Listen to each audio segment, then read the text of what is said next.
Hello and welcome to Old Ways Gardening and Prepping. My name is Teresa.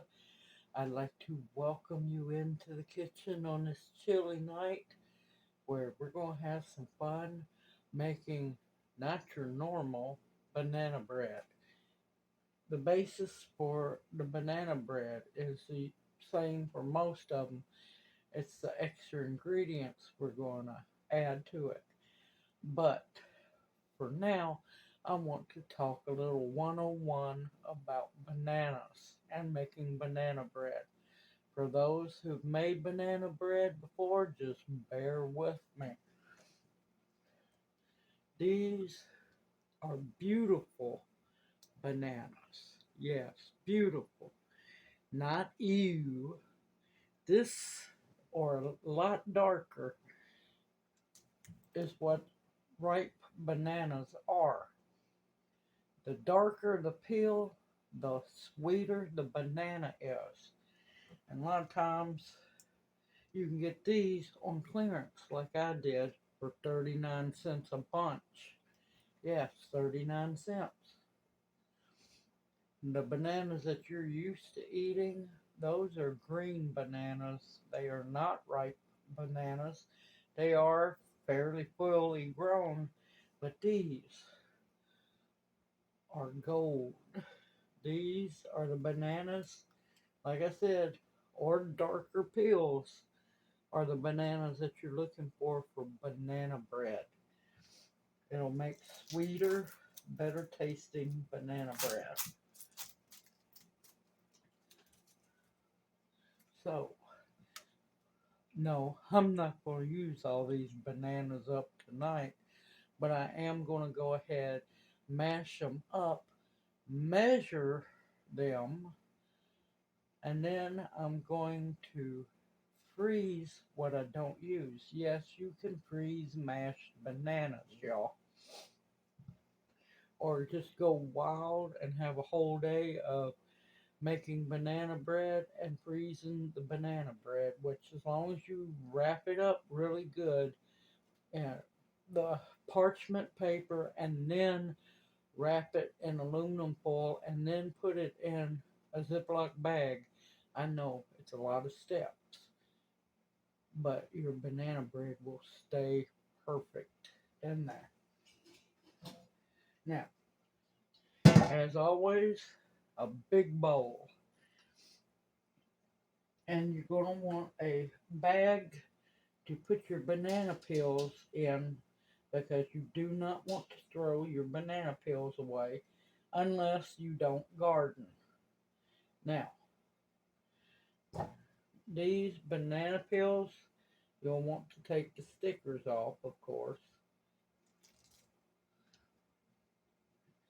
They make wonderful additions to liquid fertilizer.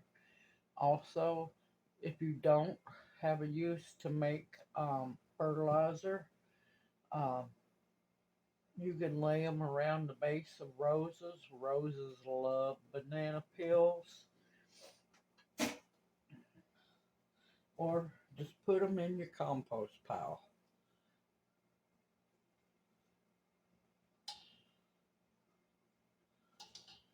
And yes, late fall, I do make liquid fertilizer. Yes, it does stay outside over winter.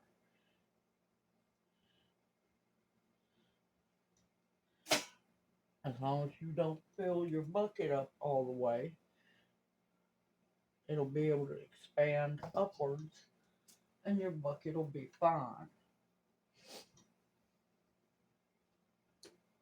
And of course, come spring, fall, if you live way up north, your liquid fertilizer will thaw out. Or you can store your 5-gallon buckets in your carport.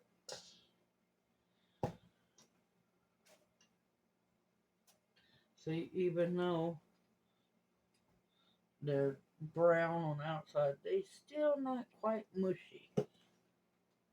I like them just a little bit more mushy. But hey, we're going to make banana bread tonight and heat up the house a little bit more. Not quite time to cut the heater on, but this will help chase some of the chill out. Now, I'm going to keep adding bananas into it, but I'm not going to make y'all have to sit through it all. And you'll just take your take your potato masher. You want to mash them really, really good.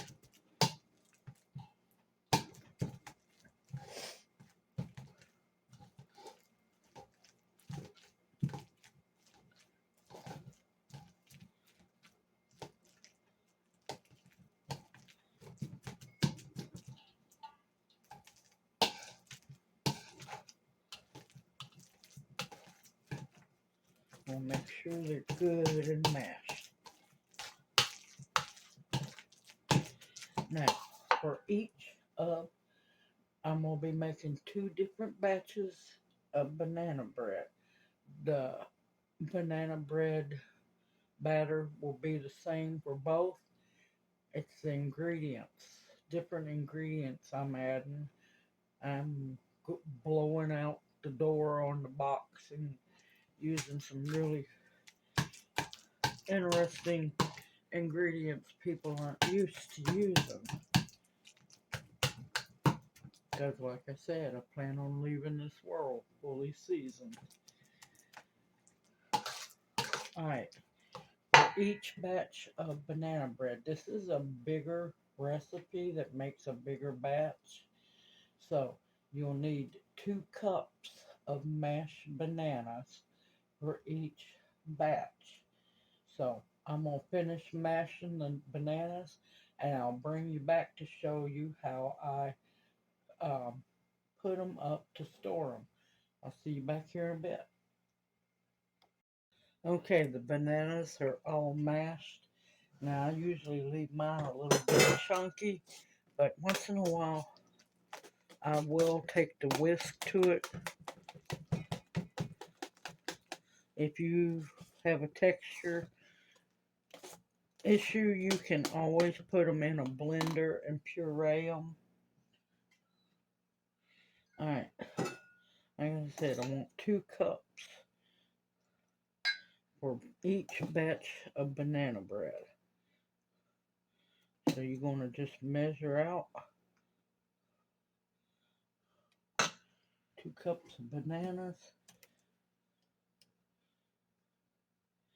I'm putting them in some storage containers that I have.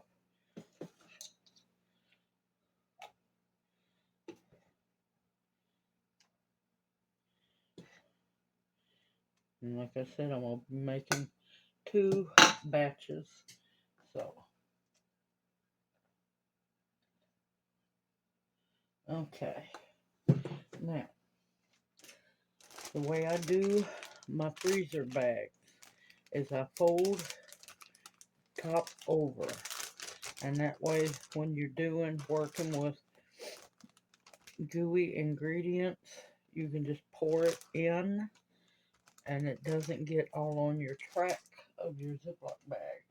And definitely write on your bags because you're not going to remember what's in them. Now, sometimes they'll turn brown, sometimes they won't when they're frozen. If you want to, you can mix a little bit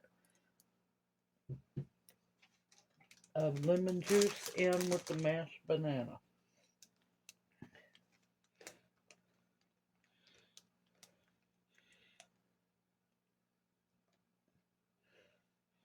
And I always freeze up the amount needed for the banana bread recipe.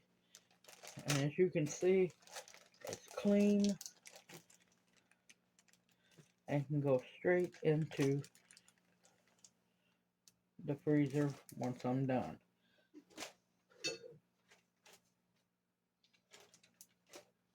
Alright, I'm going to fill up these bags and I'll bring you right back. Okay, bananas have been put in 4 bags. I always freeze enough bananas to make 1 batch of banana bread per bag. And I've got enough bananas here for 2 batches for the banana bread tonight. And I'm going to get these put away. You're going to want to lay them flat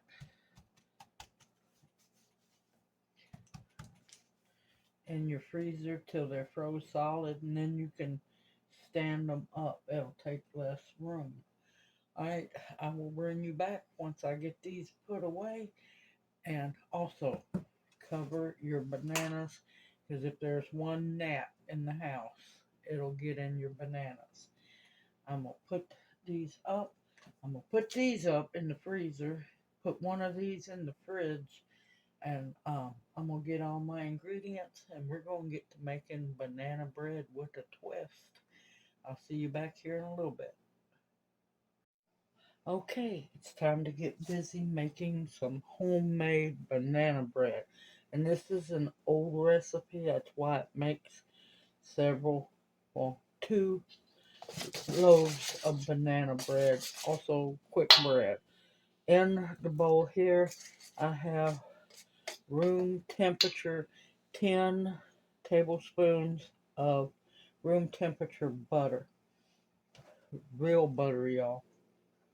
And to that, I'm going to add 1 2/3 cup of cane sugar. And you want to whisk that together. Now, of course, if you have a stand mixer, you can use that.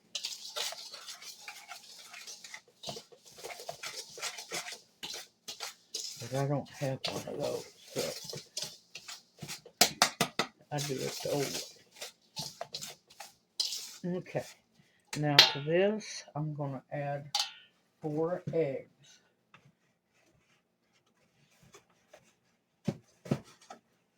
You can use large, or I'm using jumbo.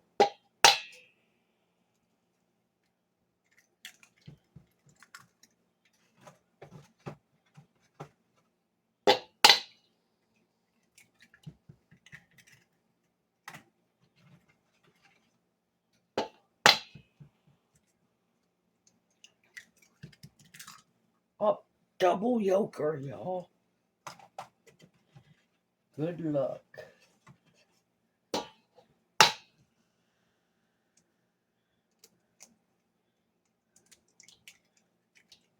4. It's been a while since I've seen double yolkers. And you want to whisk your butter, your sugar, and your eggs together real well.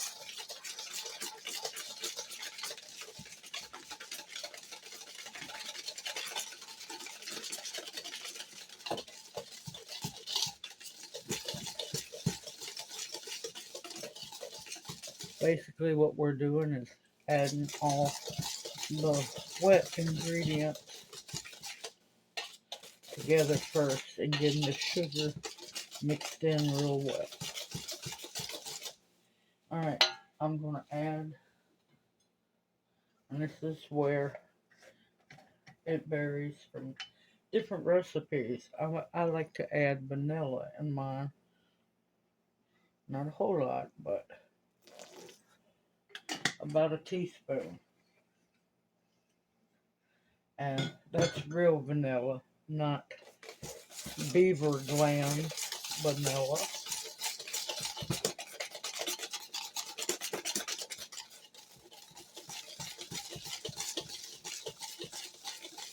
Oh, it smells so good.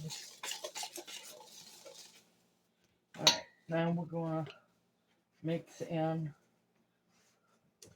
the 2 cups of mashed ripe bananas.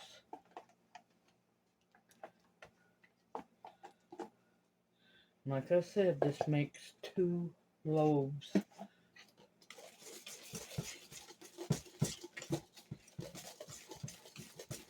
Oh, that smells so good, y'all.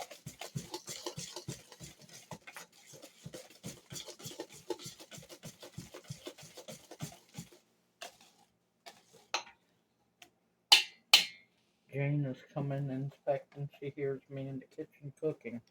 Alright, that's the wet ingredients.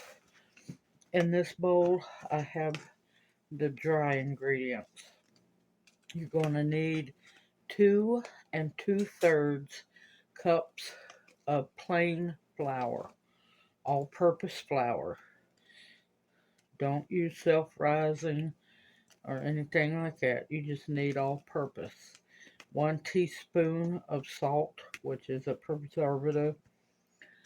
1 teaspoon of baking soda, and a 1/2 teaspoon of baking powder.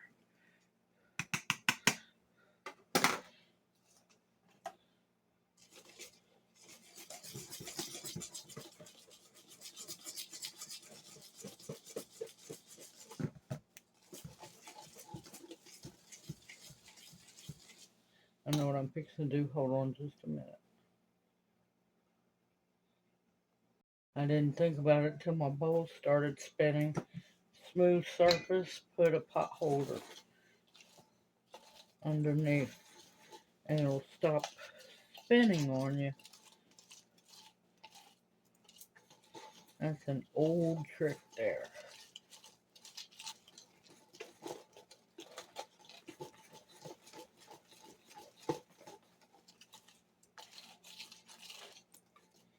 Okay, we'll put in the rest of the flour mix.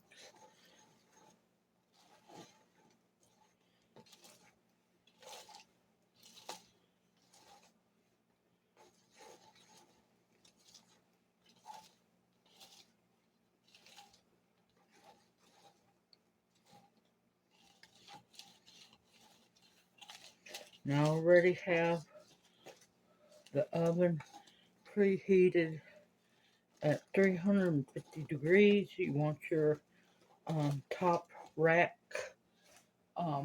in the halfway position of your oven.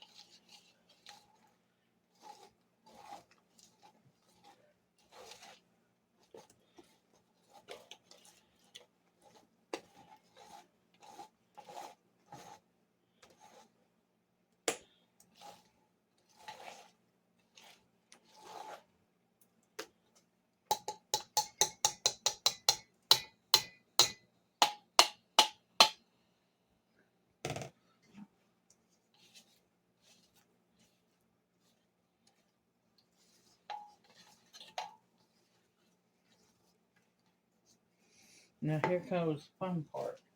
Most people put nuts in it. I'm not putting nuts in this one because my niece doesn't like nuts.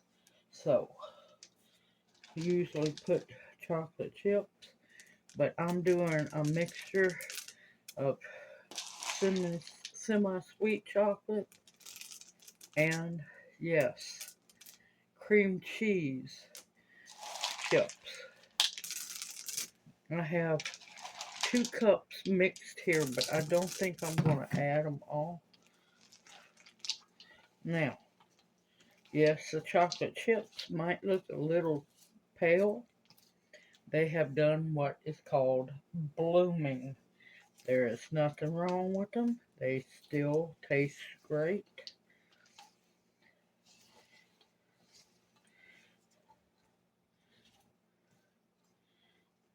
They got a little warm in the shed. They didn't melt.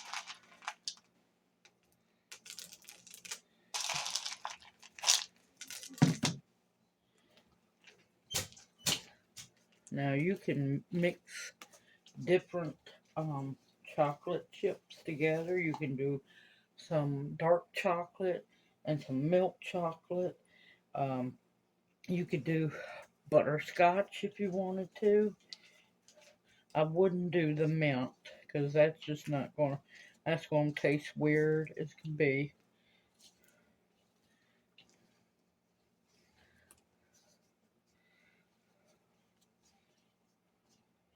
Okay, I used probably about a cup and a smidgen.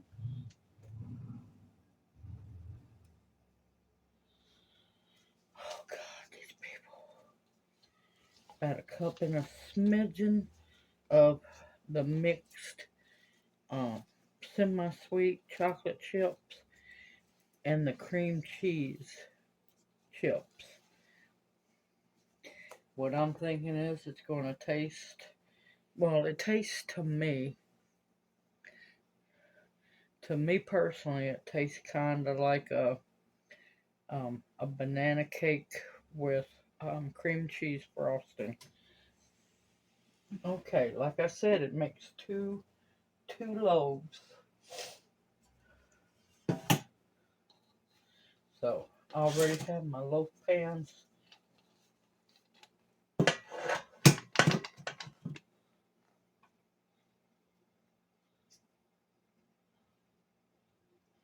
already have them oiled.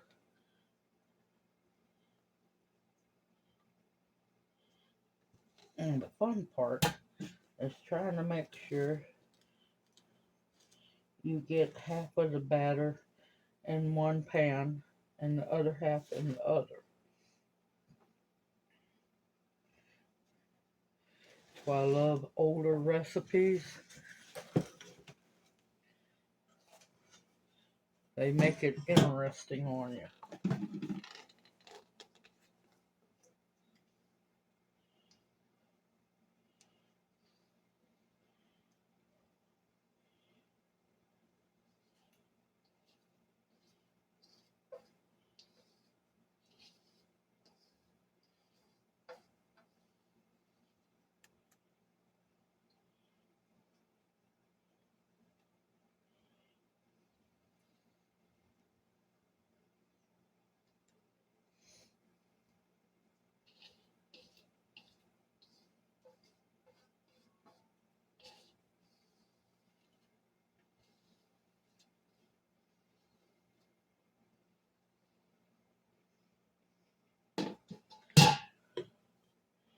All right. And if any falls on the side, don't bother. The bread's going to rise up anyway. And believe me, if you touch it, you can almost guarantee there's going to be a spot where your bread sticks to.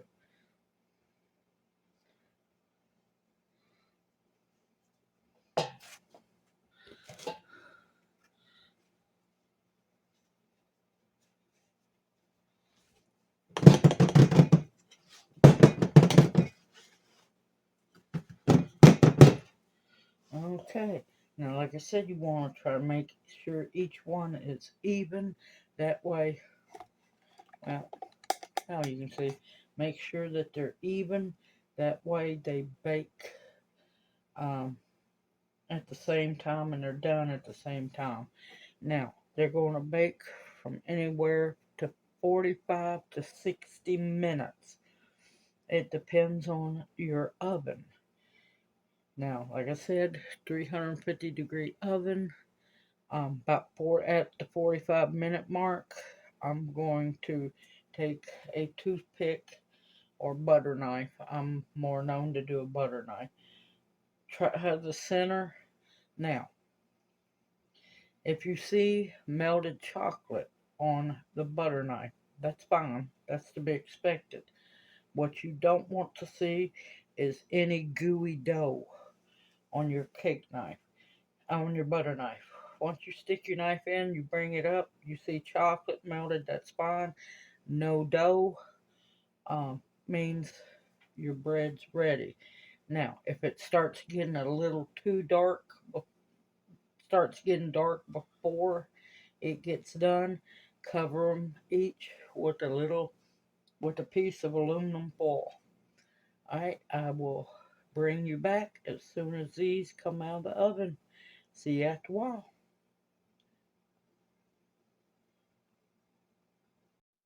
Okay, the first batch is out of the oven. Look how beautiful they look. Now what you do is you bring them out of the oven. Once the knife comes out clean, it'll have melted chocolate on it, but know the difference between uh, batter that's not cooked and melted chocolate. You'll notice with time and practice. Alright, they have been sitting here for 10 minutes. Now of course my pans are really good nonstick pans. You want to use nonstick because they should come out just like that. Look at that beautiful golden brown. Be careful, they are hot.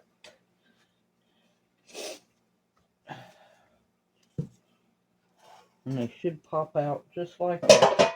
Look at that.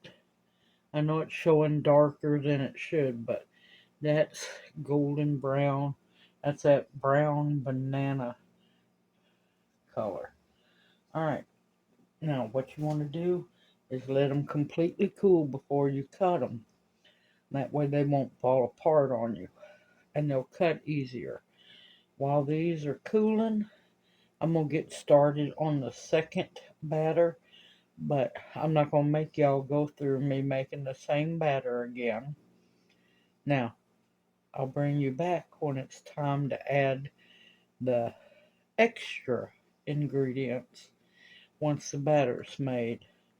And we're going to have a little fun. See you back here in a little bit. Okay, and just like that, I have another batter mixed up. Now this is just the same batter before I added the different chips into the first spreads. This one, I'm going a little more tropical. Once in a while, I like tropical foods. So, I'm taking banana bread, bananas, which are tropical. I'm going to add in about a cup and a quarter of sweetened coconut flakes. Oh yes, coconut flakes. Mix those in real good. Oh, it smells good already. Oh, but we're not done yet. No, we're not done yet. I have minced up some of the candied ginger right here. It's the same candied ginger that you watched the video for. I've only minced it up into small pieces.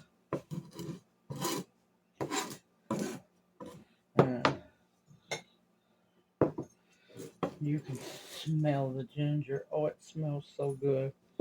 We'll find out how much of the minced candied ginger I have used. And like I told you, you can use that candied ginger for many different recipes. It's going to be a quarter of a cup. Don't need a whole lot. Now, if that ends up being a little too much for you, you can cut it down. You could also add more if you wanted to, but you don't want to use so much that you kill out the taste of the bananas and the coconut. But that'll give just a little bit of a different flair into your banana bread. Like I said, think outside the box. Become the box. If you wanted to, you could put raisins in it. You could mince up dates.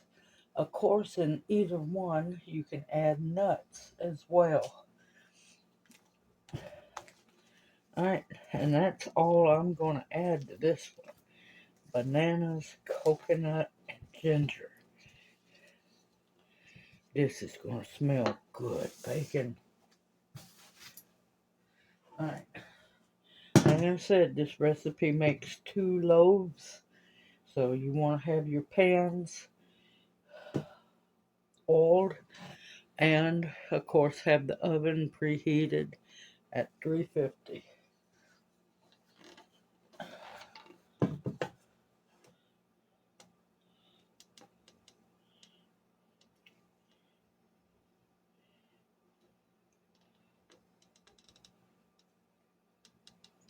And of course, you want to make sure half of the batter is in each of the pans.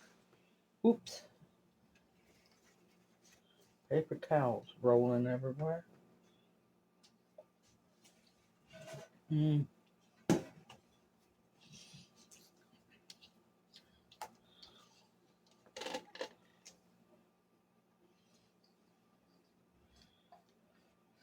My stomach's growling. I'm sorry, but that's funny.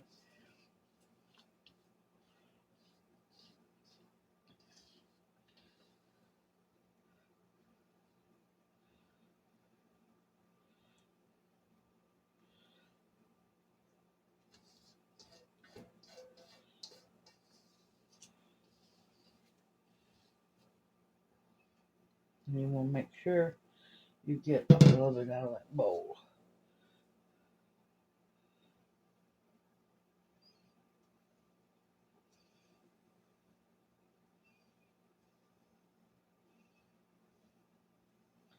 And I said, be creative.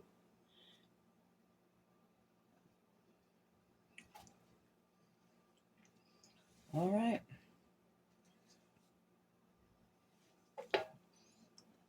Oh, that's going to be good. It's been a long time. All right. Excuse me. These are going to go into the oven. Preheated at 350. Make sure your rack's in the middle of your oven. 45 minutes. 45 minutes to 60 minutes. It depends on your oven.